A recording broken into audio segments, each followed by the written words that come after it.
Today I have the opportunity of speaking with the Republican candidate for New York State Assembly, Ragini Shavistava. Sorry. How are you Right. doing today? I'm great. I'm great. Thank you, Elizabeth. So, as a Republican candidate for New York State Assembly, tell us a little bit about yourself and who you are. Thank you, Elizabeth. Thank you so much for giving me this opportunity, first of all, so I can share my thoughts, my views, and whatever I stand for, and who actually Ragini Srivastava is, right? So this is Ragini Srivastava. It's a big name, I do understand, and thank you. I came to this country like 19, 20 years back, and I came with nothing but a dream and a desire to build a life for myself to be proud of.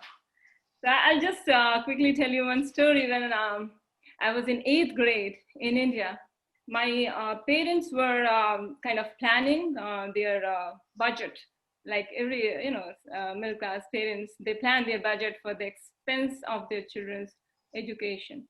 And they asked me that your brother is going to engineering college. What what do you want to do? What's your plan? Mhm. And I said, don't worry, mom. I will go to America. Now, nobody believed in me. But the point I want to make is that this little girl from a very small town in India with very limited resources, with very limited access to internet, knew that there is a place called United States of America where she can go and realize her unlimited dreams. So this is now I'm here and I am kind of living my American dream. So, so yeah, so I feel a responsibility. Now is the time to give back to the community and to the country that has given us so much. And when I came, I didn't know anyone, Elizabeth. And I started volunteering in the community for different causes, especially for women rights. Different. I started, working with women who were like facing domestic violence and domestic abuse and all those things. Yes. So I never planned anything; it just happened. But I started, volunteering, and soon my whole kind of neighborhood, they became my extended family. So I got so much of support and motivation from them that kept me going all the way through here, actually. Now, when you came to the United States, how old were you? Ah, how old? I came 20 years back and I'm like 45 now. So, I was Okay, born in 74, 97. okay. So you were You in your can 20s. calculate, yeah. Yeah. And you came to New York, is that correct? That's the first place that you Yes, came? yes, yes. Ah, okay. So uh, you're basically a New Yorker from the time you step foot on the United States soil. So Elizabeth, Wonderful. sorry, Elizabeth. So what I feel like a real New Yorker. You know why? Though I'm not born here, but why? I faced so many obstacles. Well, when I Yes, was born and I grew up and came here, and I fought for me and for everyone, and I'm here. So that's thank you. great. Sorry, yeah. You please go ahead. So I understand that you came when you came here. You're a businesswoman and you Right, own two businesses. right. So and you're a small business. So you have two pluses there, as far as I'm concerned: a small business and a woman business owner. Tell me how. Well, the impact of obviously the coronavirus has impacted your business currently. And do you believe that the state has done enough for small business during this time of the pandemic? Thank you, Elizabeth. Yes, being a small business owner, I know the hardships or the obstacles that we faced during the COVID and after COVID also, right? So I have seen, thank God that we survived. my business, our business, we survive. And like we say, there is a positive side of everything. This is like such a difficult time for everyone, like Yes. lockdown and everything. But what positive I saw is the community again, the help of the community. They used to call me and say, hey, I want to come and pick up because we want you to keep going. They used Right. to call, yeah, the people from the community, they used to order, they used to come and pick up. We got some help, but we definitely need more support from government, like more funding, more planning. If they can, we can be, if we can get like small business owners, we can get help to digitize our businesses. There are a lot of people I know, they are not tech savvy. They need more guidance, more coaching, more training. Right. So that is also very important. I know, person owns a pizzeria and he was going to close it. I was not very happy. Of course, this is not a good thing. I know him for so many years, and he said that he he he needed more training. That's what he was saying. More funding, obviously, we need more support from government. Definitely to keep going. This is very hard, especially for businesses to survive. Small businesses to survive, we need more support. So you're saying that they need more resources as far as Right. More tax credits, understanding. more tax rebates, more kind of funding, more, yes, of course, all kind of training. If we can, if we can get connected to any institution that can provide more training or guidance to small business owners, why Right. not? Yeah, train them. Everybody is not tech savvy. They don't know how to digitize their operations, right? Even that is important in these times. Especially in these times, because if you Right, don't have a e-commerce website, you're right, practically dead in the water right, unless it's right. something that's an essential service that they know, even that, I feel that, e-commerce is now reigns. Right, right, right. So, have you ever been in an elected position before in government?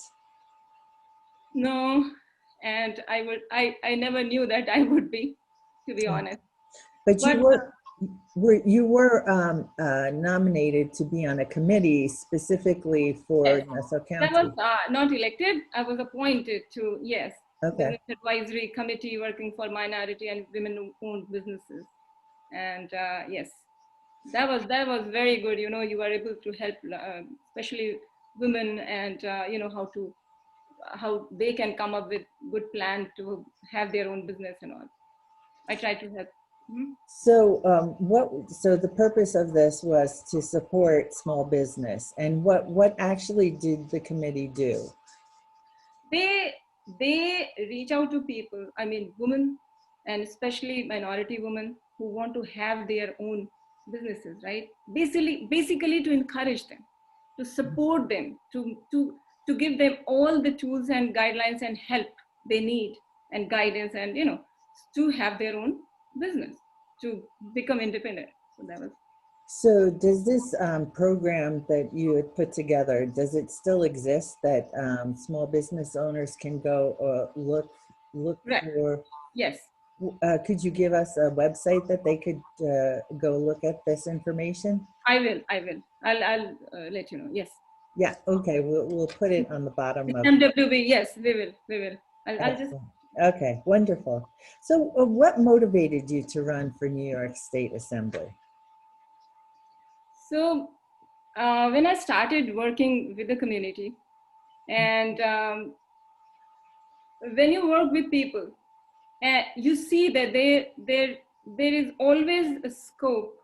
If you have the good intention, there's always a scope to do something to make things better. Mhm. And I have that sense of responsibility, because when I came here and I was working with the community, that time also I used to think, what is my purpose, right? The sense of that purpose, what is my objective, what is I'm Right. trying to achieve. So that sense of responsibility motivated me again and again and all the time to do something that I can do to make things better. And this is my, next step, because I felt there's a disconnect between what the people of the constituency actually looking for, what their concerns are, and what is going on in Albany. What I believe is that the elected officials who are there already, they should be very closely working with the people of the constituency. If I'm elected, I'm a public servant, and we need to have this thing in mind, that we are here to serve the people, right?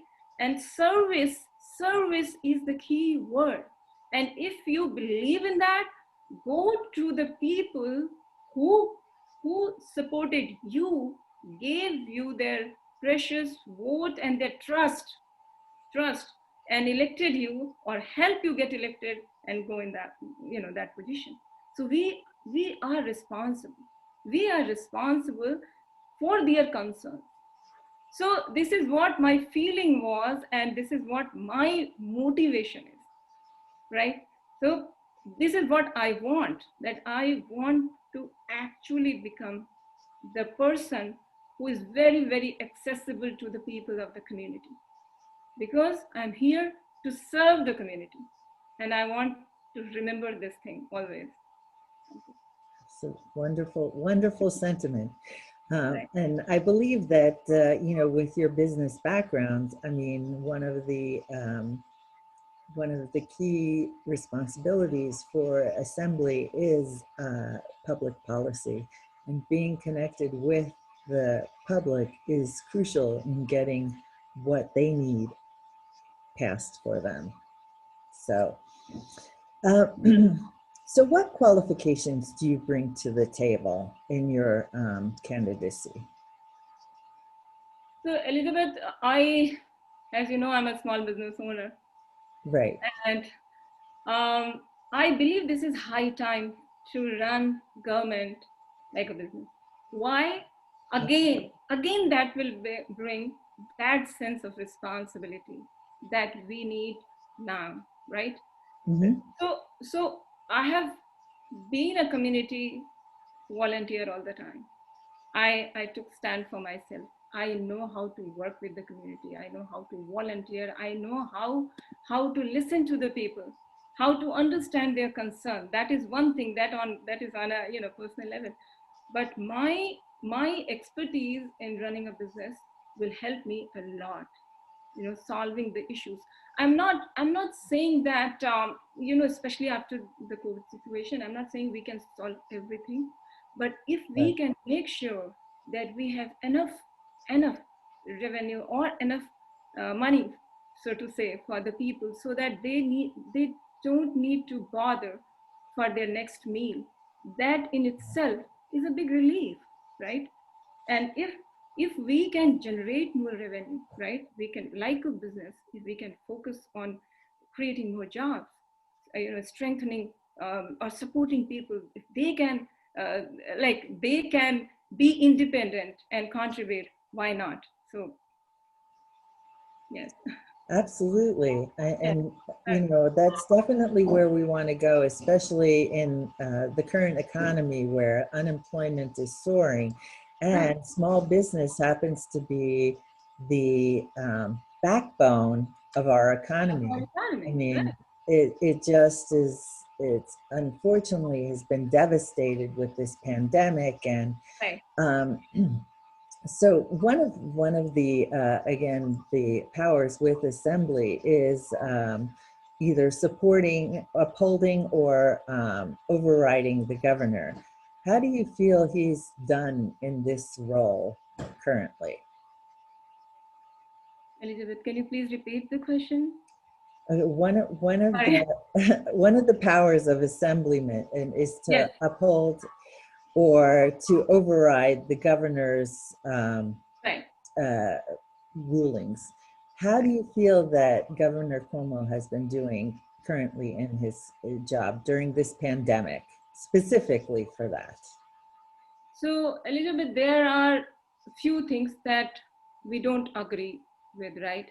and we can keep on debating on that. But obviously, the way the situation has been handled, there were, different orders or executive orders that was, of course, not good. That didn't go well, and it cost so much life. But what I would say, we have to keep the people of the constituency first. Think of them, and then this is what I would say. Then take any decision. How it's going to affect the people. It's the most important thing. So, but I understand that there were so many unknown factors, right? Yes. It's a very fluid situation. Nobody could have everybody, whatever they tried to do their best, and everybody tried to do their best. But with so many unknowns, it is hard for anyone to take decisions or do something which is good for everyone. But we Right. have to keep people first, and we have to fix whatever went wrong. So there's an awful lot of problems that the state is facing right now. If you gain office, falling income, rising unemployment, bankruptcies, how can you help remedy the situation? Right. Thanks, Elizabeth. That is what I was saying in the beginning also, because I have seen, the businesses closing down, and it's heartbreaking for everyone. It We is. know, these businesses were there for so many years serving the community. It's like, yeah, it's like, it's not just the monetary part of it. It's more emotional, right? People Right. of community, they feel that the sense of belonging to them. So Yep. yeah, it's hard for them.